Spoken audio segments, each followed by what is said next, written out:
What? Did we just become best friends? Yeah! One is a t-shirt queen, and the other is an SEO and web developing ninja. And both of these squirrels are a little nuts. You're now listening to the More Gooder Ideas podcast, a show for the small business hustlers worldwide, encouraging you to be your most authentic self. This is the place where your whole story matters. Come for the tips and stay for the fun. Now, your hosts, Angie Patterson and Jay Smith. That, you know, you showed me a picture of you two at the wedding, and it's just, and it never strikes me until it happens. But when you meet someone and you know them and all they ever do is wear glasses, and then you see them without glasses, I can see why Clark Kent got away with that shit for so long. Oh yeah. Because if you had just that picture just showed up on my Facebook, I wouldn't know how that is. And also somebody who never wears makeup, somebody who never rarely bathes, rarely wears nice I was trying to just take the nice, easy angle. I wasn't trying to. I texted you that morning and I was like, oh, I'm trying to transform myself from a sewer rat. And my husband said, yeah, you're going to be a gala rat. That was our theme for the night, was the gala rats on the town. Ryan is officially his own business owner. Shut your hole. According to the state of Indiana. What is he, the Fix-It guy? What's he doing? Patterson Fixes Company. Nice. Is the official name he chose. So Shout out to my boo for being a new entrepreneur. Great. I'm sure we will ruin him post-haste. We'll interview him for this podcast in 6 months and see how it's going. Actually, that'd be very interesting because, I've been doing it for several years. You've been doing it for a few years. And it's not very often you know someone right as they get going. Now, it's a little different for you because he's got you to actually bounce things off of and ask questions, and you've gone through some of the things he's going to go through, but it's still somebody who's new to it. Yeah, and a completely different field. I mean, completely different things. So I'm really excited for him. Okay. His specialty is like large machinery, engines, fixing everything. He can do everything. Right now, he's kind of focusing on like general handyman stuff because that's what most people need done, you know? But he can do everything. I think his ultimate goal is to do more like metalworking. Okay. He really likes like welding and forging metal. Just this morning, I met a young lady who owns her own florist shop in Norton Commons, but her background is welding, but welding for art. Cool. So I was like, that's an interesting, segue. Yeah. But she said, welding was just too tough on her hands. And, of course, raw materials are expensive. Whereas flowers, like you can just go take them out of your neighbor's yard, put some twine around them. We don't recommend that you steal. Wear a floppy hat, have the sun behind you, and you're an influencer. Easy. Dang it. The topic is your personality in your brand. So how much of your personality do you inject in your brand? How important is it in your brand? And by brand, we also mean your company, your small business, everything, your social media, all that stuff. So what are your initial thoughts on that? It means everything. Okay. I've based my whole business basically on my personality or sense of humor or point of view. Okay. So for me personally, it's the most important thing. I agree. I agree also in that you primarily sell through social media and in person. And you're a B2C, so business to consumer. Oh, okay. Whereas my business is business to business. Okay. And though I am pretty in your face with my outlook, my personality, my website, all that stuff, for a B2B company, of course, if you continue to progress and grow and hire and scale, kind of one of the down the road goals is to exit, to sell your company. And they are going to want to replicate what is successful about your company. And if your company is so inexorably tied to the personality of the CEO, founder, owner, that becomes difficult. Oh, I never thought about it that way. Yeah. So now it's been done. And I have known companies that have gone that route where the original owner stays on as more of a consultant because they are so tied to the branding of the company. However, if I were to want to start looking at Root of Pie to sell it, and usually what happens is somebody values your company based on your profitability. They figure out a multiple of your annual profits, like a 7x, 5x, whatever. They pay you that, and you hand over the entire company. If I were to consider going that route, one of the first considerations I would have to do is like, okay, how do I divorce me from this brand? And how do I start moving it into its own unique thing? Because nobody's going to want to buy it if I have to be a part of the package. Right. They don't want you. No, they want No offense, they but- want the profitability of your business and the success that the business is creating. And if that disappears overnight because you get hit by a bus, then there's really not a lot of value in your company beyond you. Okay. And I think there are some parallels in B2C to that too. Now you're smaller scale, you sell mostly social and local. But if you were to start an e-store and start selling nationwide, or start marketing nationwide, you sell nationwide, but you're not really pushing out. Right. If you were to start doing that, I think there would come a point where you would have to consider that too. If you got a good offer, you can have it. No, I mean, now there are some people like Gwyneth Paltrow, right? She still remains the complete face of her brand. Ryan Reynolds has bought brands like, I think it's Gin and some other thing, Mint Mobile, and he becomes the face of it. So he actually is his business. I know we're not. Don't get us started on Ryan Reynolds. Why not? Do we not like him? Because that's what I don't like about him. Side note is that he is as an actor, he is always just himself. You don't like that? No. And also I think Ryan is kind of like has a thing for him. So I'm sort of jealous too. I mean, I think a lot of dudes do. Blah. Well, I mean, he's got the utter confidence. He's very funny. Is he? Apparently not. Anyways, let's stop talking about Jesus Ryan. Christ, let's not get him after us. What are you doing? We are just fledgling here. We are not part of the 1% yet, and you're taking shots at like the A-listers. I love Blake Lively, his wife, so Okay. we Take can shots at her. we can wheedle in that way without him. Yeah. Now she was part of Kelsey Gate.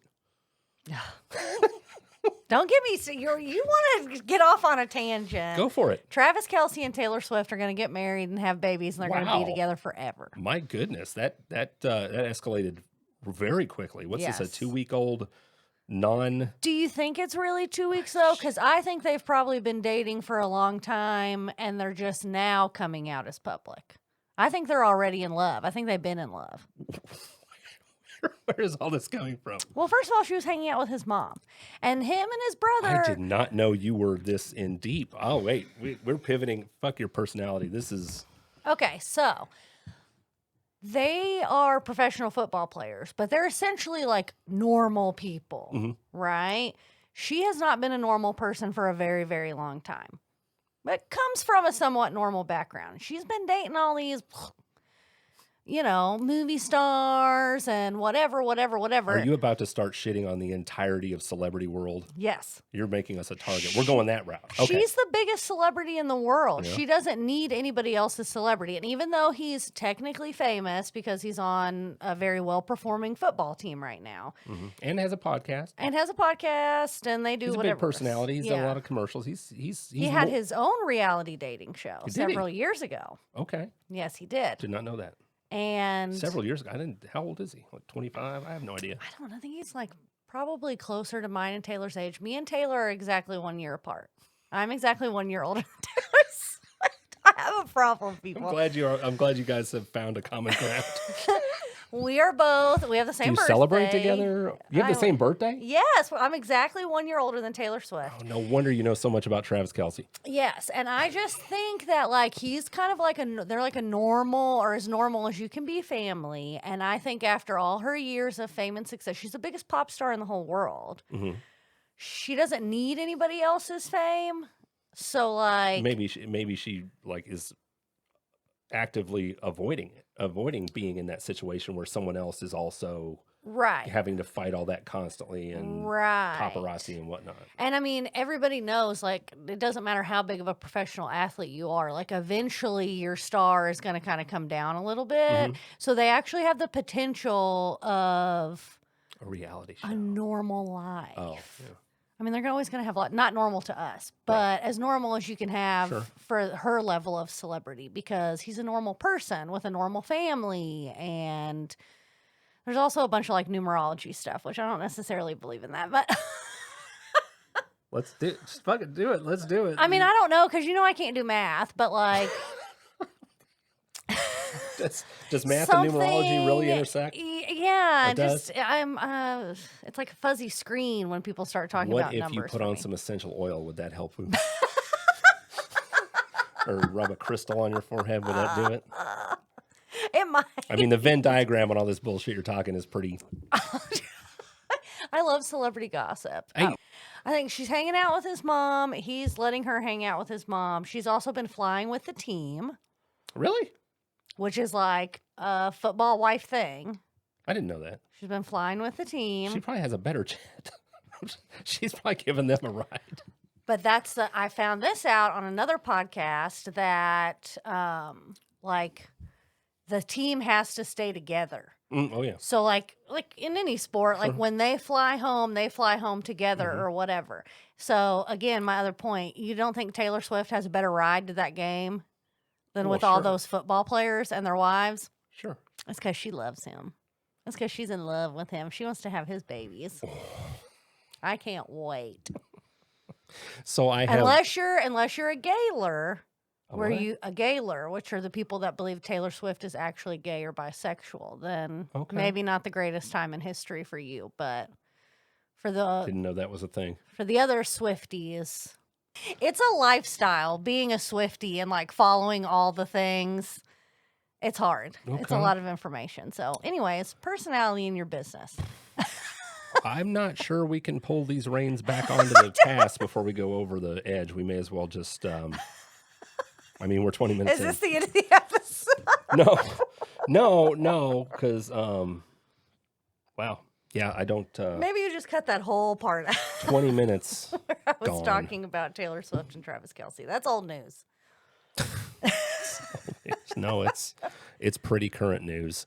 I do happen to, so I get like this daily recap of the subreddits that I follow, and NFL is one of them. Oh, okay. And there is a massive thread about the whole, it's a conspiracy, or NFL is doing this to court people who don't watch NFL. There was this thread where people were saying basically the NFL was courting it, and they were saying something like they were asking one of their advertisers to advertise. I guess Taylor has a movie coming out. I don't know, or something. Yeah, special. The tour. Okay, was asking one of their sponsors or whoever to advertise her movie for free. And now, of course, there's a lot of Instagram memes and fun being made of mostly girls who are now all of a sudden interested in the Kansas City Chiefs or NFL. Because they're just watching to see, where she is. And it's, of course, it's a massive conspiracy. My point, and I even made this in the subreddit, I never comment on subreddits. I don't. But you had to. I did. I was like, because somebody made the point of, the NFL asked so-and-so to advertise their movie for free. And I'm like, people of influence asking their friends who are of influence to influence on behalf of their other influential friends, that's not shocking. That happens. That's how all of capitalism works. Yeah. Like the best does not win. It's the most connected, the best marketed, the best sold, the best, And that's why I hate the whole like Nepo baby thing. And again, this is not my own idea. I absorbed this from another podcast, but this podcast host, Heather McDonald from Juicy Scoop. I love you. Is that the podcast? Yes. Okay. And it's all about celebrity gossip, That's where all this is coming from. Okay. So I have a wealth of knowledge. So Heather is who I have to thank for most of it. The absolute destruction of the point of this I episode. also shout out to page 6, page 7. Are those people?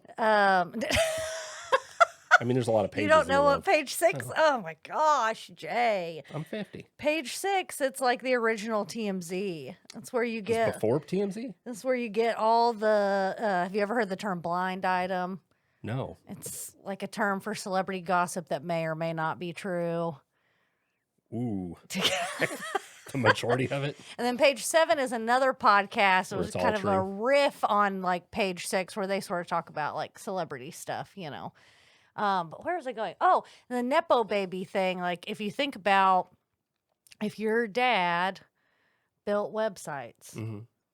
and his dad built websites, Mhm. you know, and his dad did whatever other kind of advertising, like, and you're surrounded by that your whole life, why wouldn't you have a leg in to the Well, sure. business? You know, Yeah. it's that same kind of thing with like celebrities. That's all of American business for the last 200 and some. Exactly. And if you're not good, you're not going to get anywhere, right? As far, maybe. If you've got the right connections and you're born into it, you're gonna go plenty far. For us, maybe not for celebrities.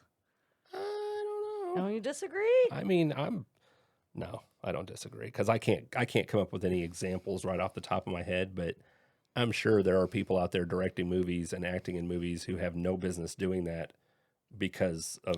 For sure, but Yeah. then you don't get to like win an Oscar necessarily, right? Unless you already have Sure, yeah. that talent. But you're going to be predispositioned to have that talent if that's what your parents did and your grandparents or ever you were. Yeah, look at the Mannings. Exactly. Yeah, I mean, dad quarterback, and now they're in the third generation. Yeah, and clearly they deserve to be there sure, because they were phenomenal football But players. they also are born throwing a football. Right. So they're surrounded by it. They're also, getting coached by people who've won Super Bowls and been MVPs. So yeah, they definitely have a leg up. But I mean, what are you supposed to do? Not like, sorry, kid. You're gonna have to Figure it out yourself. pull up your bootstraps and do it on your own. I just don't see anything wrong with it, I guess. Where a lot of people, especially Okay. specifically, I thought you were like saying you disliked the whole idea. no, Oh, okay. but specifically with celebrities, it gets shown in this kind of negative light of like, oh, there's all these talented people and they never get a chance, and that's true, and that Yeah. sucks. But again, what do you expect them to do when they live on a movie set for their whole childhood and they have all of the resources to become the best of the best? I think what people take issue with is more like you get a casting call just because your last name is so-and-so, as Right. opposed to people who are grinding and doing the work and blah, blah, blah. But, that all goes back to everything. Like, how do you market yourself? Now, yeah, if somebody's born with the right name or to the right person, they've got a leg up. But be better. And I'm not saying that's easy or it even works all the time, but those are things completely out of your control. You can't control it. You can fight it. You can piss and moan about it, but it won't impact your path to success whatsoever. Might make it Ooh, worse. I think we actually found a point for this episode. I think we're finally Are we getting there? narrowing in 26 minutes later. What is it? What's the point? What's the point is, and this is a cliche, but it's control what you can control. Yes. And I think we're actually in our next episode going to get further into that in dealing with hate and haters and negative press and all that stuff. But I see, and in talking to clients, in some cases, I see them really focusing on things that you can't control. And yes, they impact your business. But the only thing you can control is how you respond to them or don't respond to them and what you're doing. So like, you can't do anything about what that company does or says about you. All you can do is show up, deliver a premium service, and make sure people know about it and make sure people talk about it. So maintain your relationships with your clients after the sale, even if it's a one-time pipe fix. Home services, that I see home services fall into this trap often where the follow-up is sometimes it's automated or it's whatever, but oftentimes it's just a card mailed with, it's time to check your $49 service, whatever, instead Are you of even going to look at that? right. Cause we get a ton of those from every company in town. And honestly, I've used so many home services in town. Sometimes I'll get a card and I'm like, have I used them before? Cause I don't know.